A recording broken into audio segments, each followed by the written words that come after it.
l'invité de la matinale.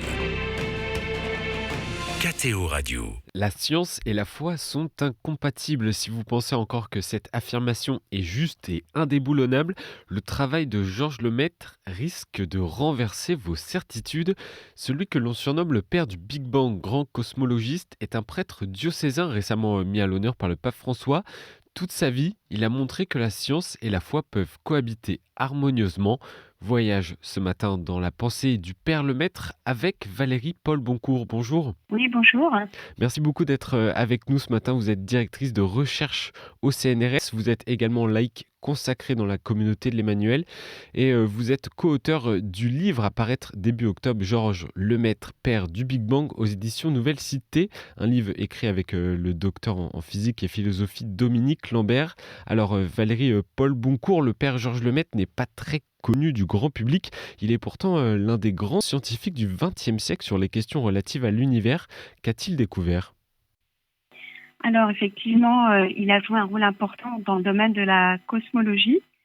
Donc il a pu avoir la chance de faire ses études et de connaître assez rapidement les travaux d'Einstein sur la relativité générale. Et donc il avait repris ses travaux et il s'était rendu compte que l'univers pouvait ne pas être statique, comme le postulait Einstein, mais être en expansion. Une découverte qu'avait fait aussi Alexander Friedman, qui était un chercheur russe. Et puis, il a pu faire, pendant ses études, il est allé à Cambridge, puis aux États-Unis. Il a découvert les travaux de Hubble sur le fait que les galaxies s'éloignaient de façon proportionnelle à leur distance. Et donc, il y avait une vitesse d'éloignement des galaxies. Et il a été le premier à postuler que, en fait, l'éloignement des galaxies observé par Hubble pouvait s'expliquer par l'expansion de l'univers. Donc ça, c'était tout à fait original. Et par la suite, il a postulé aussi que si l'univers était en expansion, eh bien, si on remontait le temps en arrière, il devait avoir eu un commencement naturel, ce commencement naturel qu'on a appelé le Big Bang. Au début, ces théories n'étaient pas tout à fait acceptées, même par Einstein, et puis peu à peu, voilà, ces théories ont trouvé des raisonnements dans d'autres chercheurs. Et ce n'est que juste avant sa mort, un an avant sa mort, qu'il y a eu la grande découverte du rayonnement fossile, qu'on appelle aussi bruit de fond cosmologique, et qui quelque part venait étayer la théorie de Georges Lemaître d'un commencement naturel de l'univers. Donc il reste pour cela, et en plus ce commencement naturel qu'il appelait l'atome primitif, avait été appelé par dérision le Big Bang par Fred Hoyle, qui n'était pas du tout d'accord avec cette théorie. Et c'est le nom qui est resté à sa théorie, et c'est pour ça qu'on appelle Georges Lemaître le père du Big Bang, parce que c'est vraiment lui le premier qui a eu cette idée d'un univers en expansion avec un début naturel. Donc un scientifique de renom, bien le père Georges Lemaître. Quel a été son parcours ? Alors il est né en Belgique, à Charleroi, en 1894.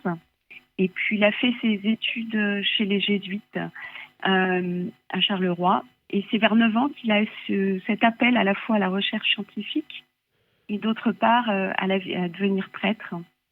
Il a fait des études d'ingénieur, puis il y a eu la guerre de 14, donc il est parti 3 ans sur le front comme engagé volontaire. Et pendant ce temps, bien que ce soit difficile, parce que c'est la guerre, il a approfondi à la fois ses études scientifiques, notamment par les œuvres de Henri Poincaré, puis la Bible. Et quand il a pu reprendre ses études, il a fait à la fois un master en mathématiques physiques, un bachelor en philosophie technique, et il est rentré au séminaire des vocations tardives. Donc il a pu poursuivre sa double formation de chercheur scientifique et sacerdotal, et donc ordonné prêtre en 1923.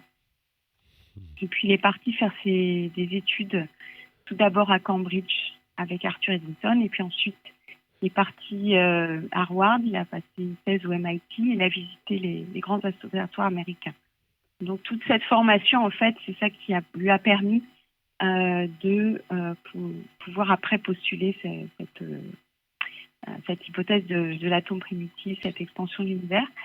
Et après, il est devenu professeur à l'université de Louvain. Il il a fait toute sa carrière.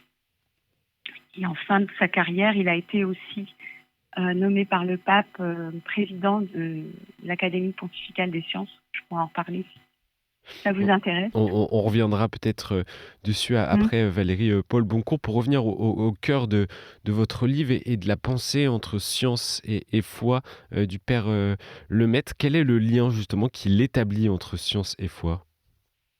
Alors, au début, il avait un peu une attitude concordiste dans ses débuts. Et puis, sous l'influence de Léon Bloy, il s'est rendu compte qu'il fallait interpréter l'écriture. Et plus il a avancé dans ses recherches, plus il a insisté sur le fait qu'il, pour lui, il y avait deux chemins vers la vérité. Un chemin vers la vérité scientifique et un chemin vers la vérité de la foi. Donc, ça peut paraître séparer les deux, mais en fait, c'était un prêtre qui vivait profondément sa foi. Il célébrait sa messe quotidiennement, il avait tous les jours un temps de prière. Donc, il remettait vraiment son travail sous le regard de Dieu.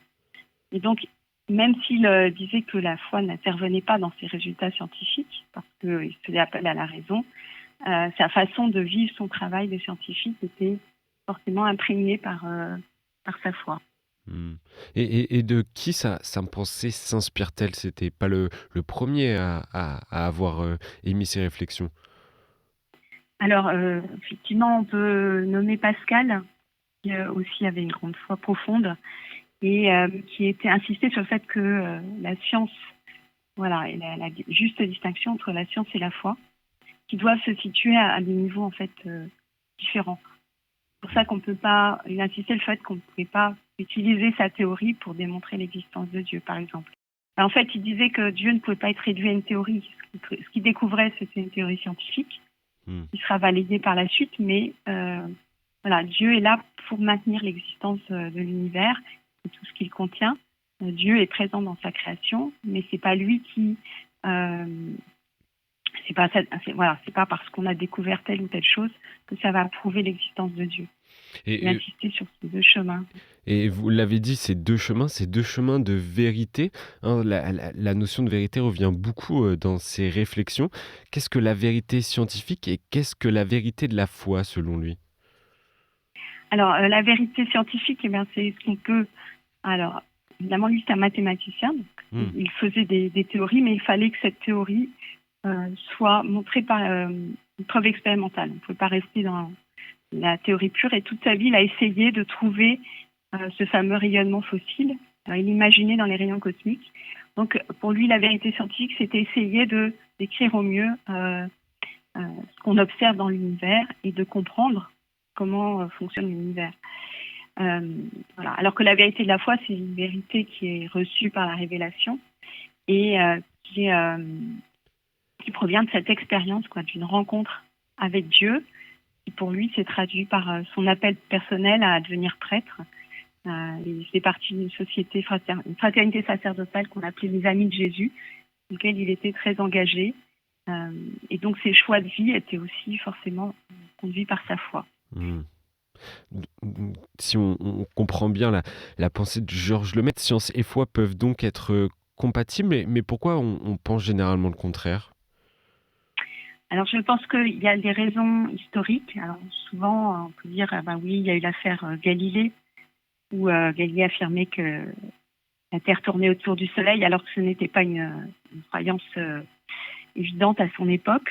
Il y a eu aussi toutes les questions sur l'évolution, est-ce que c'était compatible avec la foi. Donc il y a eu des moments un peu de crise entre penser être l'interprétation de la Bible et de la révélation et puis les découvertes scientifiques.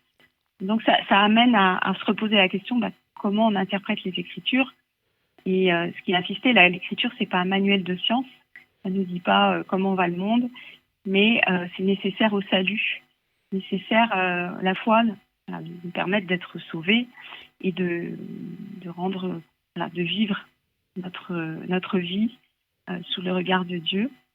Et donc il avait vraiment ce souci-là de remettre sa vie sous le regard de Dieu, mais cette incompatibilité entre la foi et la science, je pense qu'un scientifique chrétien, pour lui, ne voit pas d'incompatibilité. C'est plus la représentation qu'on se fait de ces rapports et puis de certains discours en fait qui ont pu faire penser que c'était pas compatible.